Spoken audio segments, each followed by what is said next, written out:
नमस्कार सभी दर्शकों को, आप सभी लोगों को मैं आज परिचय कराने जा रहा हूँ ट्राई सिटी की उभरती हुई कवित्री नीलम त्रिखा जी को से।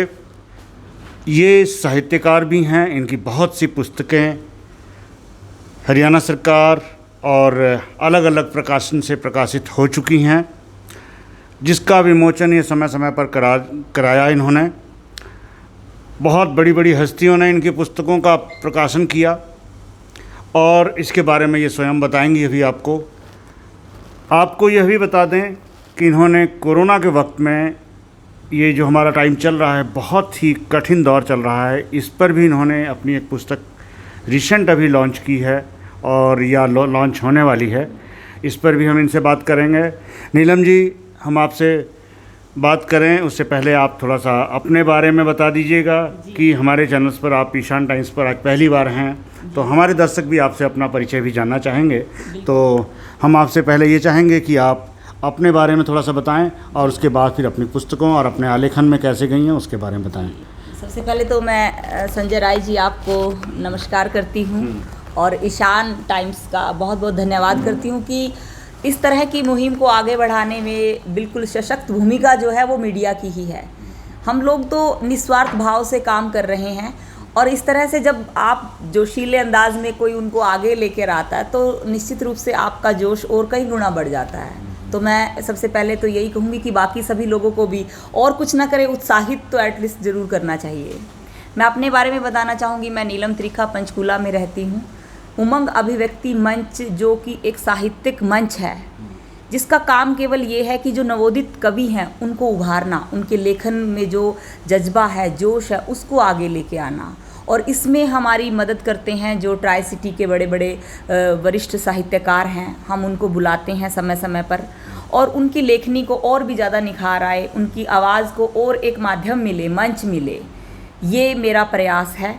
और इसी वजह से हमने जो है यहाँ पर एक अपना ग्रुप उमंग अभिव्यक्ति मंच बनाया, जिसमें दैनिक भास्कर ने हमें काफ़ी सहयोग दिया। उन्होंने अपनी यहाँ पर जगह हमें दी कि आप हर महीने यहाँ पर एक काव्य गोष्ठी कर सकते हो। इसके अलावा और भी हम घर में भी जाकर, जो कोई कहता है या कहीं किसी पार्क में, और बड़े स्तर की जब हम कोई बुक लेके आते हैं जिसमें बहुत सारे राइटर रहते हैं, 30-40 तक नवोदित कवि कवित्रियाँ हैं, उसमें बच्चे भी हैं, तो उसका हमें ये हो जाता है कि किसी स्कूल के बड़े हॉल उनके पास होता है तो वो बोल देते कि आप यहाँ आकर अपनी बुक का विमोचन कर सकते हैं।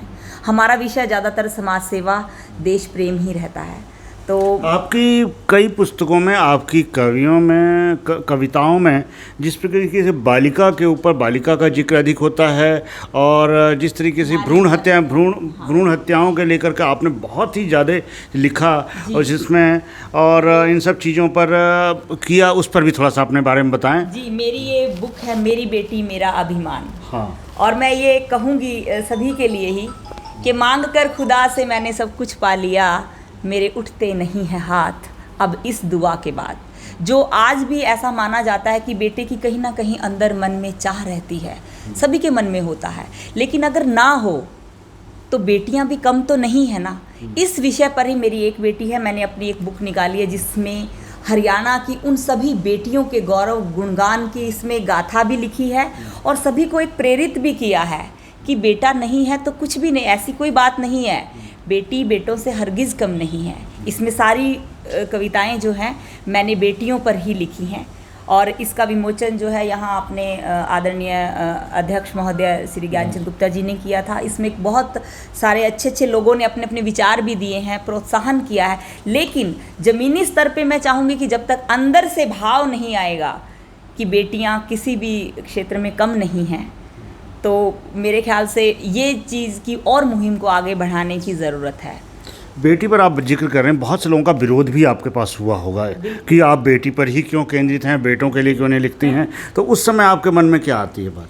नहीं, मैं बिल्कुल ये आजकल तो ये विषय जो है अब रहा ही नहीं। बेटी और बेटा बिल्कुल एक तरह से है, भगवान ने जो दे दिया बेटा भी वही है, बेटी भी उसी तरह से है। लेकिन मैं ऐसा ज़रूर कहूँगी अपने माँ बाप को कि आप बेटों में चाहे बेटी में शुरू से ऐसे गुण जरूर भरें कि उनके अंदर संस्कार आए, बाहर अपनी माताओं की, बहनों की, सड़क पर चलती हुई हर महिला को अपने घर की बेटी या बहन माने, ये संस्कार बहुत ज़रूरी है।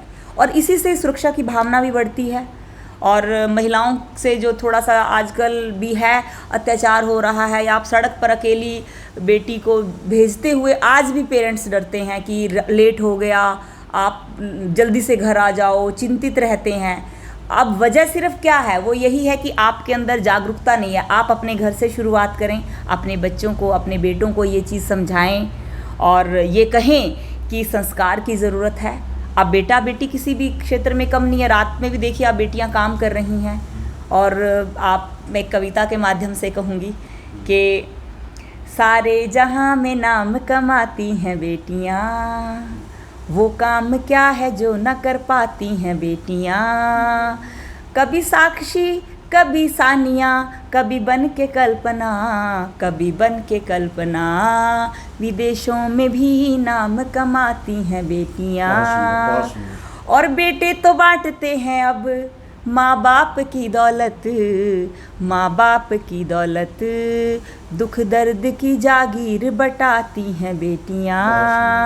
ये थोड़ा सा कड़वा सच है कि बेटे बुढ़ापे का सहारा, अब ये सोच बदल दो, ये सोच बदल दो, क्योंकि अब तो अर्थी को भी कांधा लगाती हैं बेटियां। सारे जहां में नाम कमाती हैं बेटियां। तो ये सोच बदलने की ज़रूरत है। अब वो जी, मैं आपको यहीं पे कहूँगा कि एक तरफ तो आपने ये बात की बेटियों के लिए, सब कुछ के लिए, आज बेटे उन्मुक्त घूम रहे हैं और अत्याचार कर रहे हैं। चूँकि मैं भी पुरुष हूँ, पुरुष समाज में इस चीज़ को कहा था कि लड़के कुछ भी करते रहें, वो ठीक है, मेरे बेटे ने कर दिया। ठीक है, बेटियों को आप शाम को ही घर आने को कहते हैं, जबकि दोनों को हम बराबर करते हैं। लेकिन क्या हम बेटों को नहीं सिखाएं और न समझाएं? देखिए, यही बात मैं बार बार यही कहना चाह रही हूँ आपके माध्यम से भी, कि जागरूकता ही तो इसी का नाम है। कि ऐसा क्या, नियम सख्त हैं, कानून सख्त है, इसके बावजूद भी आप देखिए कितना निर्भया कांड हुआ, और भी हैदराबाद में इतना सब हुआ, बावजूद इसके इतनी कड़ी सज़ा देने के बावजूद भी अभी भी क्राइम तो कम नहीं हुआ है।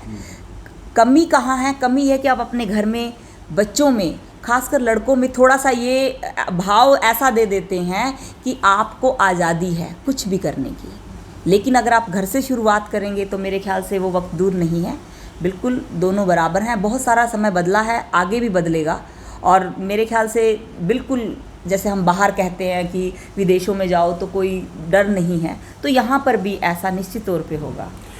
एक तरफ तो देखिए कानून बने, बहुत सख्त कानून बने, महिलाओं पर जो अत्याचार हो रहे हैं उनको सुरक्षा देने के लिए कानून बने। कहीं कहीं पर वो देखा जाता है कि महिलाएं भी वहाँ पर उस कानून का दुरुपयोग कर रही हैं, उसके लिए बहुत से केसेस दिखाई देते हैं। उस पर आप कुछ कहें? मैं बिल्कुल, ये बल्कि अभी तो कोरोना काल जिसको बोलते हैं, ये बड़ा संकट का समय है। अभी हमने कई केसेस मैंने भी पढ़े हैं कि हमने मुहिम भी चलाई थी, मोटिवेशनल एक टीम तैयार की थी, जिसमें हमने सबको ये बोला था कि अगर आप डिप्रेशन में हैं तो आप हमें कॉल करें, हम आपको बिना आपकी जानकारी बाहर की दिए हम आपको बताएंगे कि आपको क्या समस्या है। तो आप यकीन नहीं मानोगे, उसमें से आधे से ज़्यादा बुज़ुर्ग लोग, मेल जो थे, पुरुष लोग, उन्होंने कॉल किया कि हम इतने घर में परेशान हैं बहू के द्वारा, या घर में कोई इतना उसके द्वारा। तो ये मैं मानती हूँ, पति लोग भी थोड़ा सा, क्योंकि ये समय थोड़ा ऐसा था कि समय सब घर पे रहना, और वो छोटी छोटी चीज़ें जो वो निकल कर बाहर आती हैं, तो उसको मैं ये भी कहूँगी कि कई जगह, और वैसे भी आम तौर पे भी अगर देखा जाए, जैसे दहेज को लेके है, या कानून थोड़ा सा ज़्यादा महिलाओं की फेवर में है, तो उसका कहीं ना कहीं दुरुपयोग होता है। लेकिन संजय जी, ये सच्चाई भी है कि अगर आप हकीकत में जाएंगे तो नारी कहीं ना कहीं प्रताड़ित ज़रूर होती है। तो वो अलग बात है कि लोग फिर बदला लेने के भाव से उस पर ना चाहते हुए भी कई बार सख्त कदम उठा लेती हैं महिलाएं कि अब तो मैंने इसको सबक सिखाना है। लेकिन मैं ऐसा कहूँगी कि कानून की नज़र में चाहे पुरुष है चाहे महिला है, मैं भी लॉ कर रही हूँ, बल्कि इसीलिए कि मैं महिलाओं को फ्री में ये आगे के किसी को चाहिए मेरी मदद तो मैं दूँ, और ये समझाऊँ कि कानून सबके लिए बराबर है। महिला पुरुष का इसमें कोई ऐसा हाथ नहीं है कि आपको महिला होने से लाभ ज़्यादा मिलेगा। लेकिन कुछ कानून ऐसे भी हैं जो महिलाओं को फेवर करते हैं, पर उसके लिए जो सामने वाला है, जैसे महिलाएं कई दफ़े होता है वो झूठे ही फंसा रही हैं, किसी इसमें इस्तेमाल किया जाता है, लेकिन उस चीज़ की बात वहाँ करने की, वहाँ पर कि किसी भी काम को करने के लिए अपनी बात को मनवाने के लिए इस कानून का उपयोग करती हैं, दुरुपयोग करती हैं। बिल्कुल नहीं, ये बिल्कुल भी नहीं होना चाहिए और ये बिल्कुल गलत है। हमने एक मुहिम भी इसके लिए पहले चलाई भी थी कि ऐसा नहीं है कि आप महिलाएं ही प्रताड़ित हैं, पुरुष भी हैं और कानून सबकी नज़र में एक है, लेकिन आप उसकी गहराई से जांच करें, तभी आपको पता चल जाएगा। अगर एक तरफ अगर वो अधिकारी, जांच अधिकारी अगर जांच नहीं करता है तो मीडिया भी उसको बहुत ज़बरदस्त हाईलाइट करती है, क्योंकि मैं भी मीडिया से हूँ और मीडिया भी उसको नमक मिर्च लगा करके चटकारे लेके प्रकाशित करता है। कहीं कहीं दोषी वो भी तो नहीं कि भाई उसको एक अपना TRP बढ़ाना है या कुछ करना है, उस चीज़ के लिए उसको किया जाए। देखो, कई बार मीडिया का मैं कहूँगी कि ऐसा तो नहीं है, लेकिन ये ज़रूर है कि लोग इस तरह की खबरें ज़्यादा देखना चाहते हैं, तो उस वजह से क्या करता है मीडिया, उसको थोड़ा सा कई बार खुद भी थोड़ी सी बात अपनी तरफ से भी बना देता है, बोल देता है। अभी एक पीछे केस हुआ था कि वो छलांग लगा दिया अभी यहाँ पर फ्लैट में, तो उसमें क्या हुआ, चलो उन्होंने एक राजनीतिक व्यक्ति होने की वजह से उसको बढ़ाया। आम व्यक्ति होता तो कोई भी नहीं, रोज गिरते हैं, लेकिन क्योंकि वो एक ऐसी खबर थी जिसको लोग आगे भी जानना चाहेंगे, लेकिन उसमें बदनामी कहीं ना कहीं लड़की की भी तो हुई है। तो इस वजह से क्या हुआ है कि ऐसी खबरें जो है वो केवल जो एक मनोरंजन के लिए दी जाएं तो वो नहीं होनी चाहिए। उससे क्या होता है कि आदमी जो है वो मीडिया से अपना विश्वास भी खो देता है। जो सच की चीज़ें हैं वो भी कहीं ना कहीं आप उसमें से विश्वास अपना हटाने लग जाते हैं। और मैं बिल्कुल भी नहीं कहूँगी कि कई लोग कहते हैं मीडिया जो है वो बड़ी सशक्त भूमिका निष्पक्ष रूप से निभा रहा है। आज की डेट में भी देखा जाए, चाहे वो विरोधी दल है, चाहे इस कोई भी सरकार है, तो और ये करना भी चाहिए, क्योंकि मीडिया का काम ही यही है। तभी तो हमारा समाज जो है वो एकदम से फलेगा फूलेगा और लोगों का विश्वास जो है, आजकल पुलिस पे नहीं कोई जाता, किसी राजनीति व्यक्ति के पास नहीं जाता, आदमी मीडिया के पास जाता है। लेकिन आज पत्रकारों की भी हत्याएं हो रही है। एक बेटी, एक भांजी को बचाने के लिए पत्रकार को गोली मार दी गई है, उस पर क्या कुछ कहेंगे कि इस तरीके से भी पुलिस ने उसकी सहायता नहीं की है। बिल्कुल, और मैं ये तो है ही है कि आप जो है वो इतना आसान रहा नहीं है। ये सबसे जो लोग ऐसा मानते हैं कि मीडिया जो है वो बड़ा आसानी से सब कुछ कर लेता है, उनको कितना झेलना पड़ता है, ये सब बातें आम लोगों शायद नहीं समझेंगे। मैं खुद भी पत्रकारिता की हूँ और लिखती हूँ, राइटर होने के नाते मुझे मालूम है कि जब आप लिखते हो आपके एक शब्द का मतलब भी कई बार दूसरी तरह से निकाल लिया जाता है। आपको कई लोगों का, कई पार्टियों का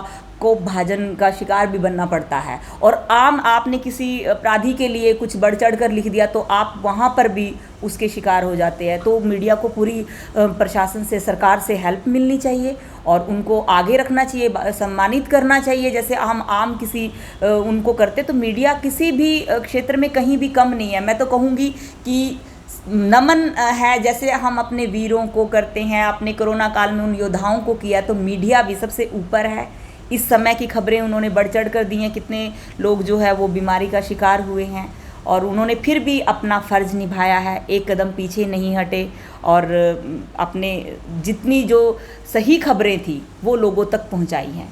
देखिए, जिस तरीके से, जितनी बेबाकी से आपने अपनी बात को रखा नीलम त्रिखा जी ने, जिसने मीडिया पर भी हमने चर्चा करी, अपराधों पर भी चर्चा की, बेटियों पे की, बेटा पे भी की, अपनी साहित्यिक चर्चाओं को भी हमने जारी रखा। आपका बहुत बहुत धन्यवाद।